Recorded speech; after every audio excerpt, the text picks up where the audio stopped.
कहा कह रहे गाड़ी? अरे पैसा इतना है कि हम पूरा शोरूम खरीद ले, शोरूम। अरे तुम एक गाड़ी की बात कर रहा है, हम 4 गाड़ी लेके हैं, 4। ये क्या है? अरे पापा हम 5 लाख रुपया लाए हैं। अरे 5 लाख रुपया लाए, 5 लाख। 5 लाख रुपया? आई सर, आई सर, आई। लेकिन एक सेकंड, कौन सी गाड़ी है जा? Hero extreme. कितने की है? सर 1,65,000 की है। 10,000 रुपए डिस्काउंट, आपको एक 55 की पड़ जाएगी। बस 1,55,000 रुपया? 5 लाख रुपया ही बैग में, 5 लाख रुपया। कहा है, चला के देख सका देखो। जी सर बिल्कुल। लेकिन एक सेकंड।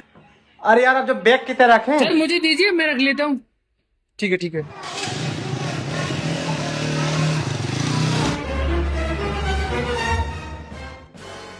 साला अभी तक नहीं है।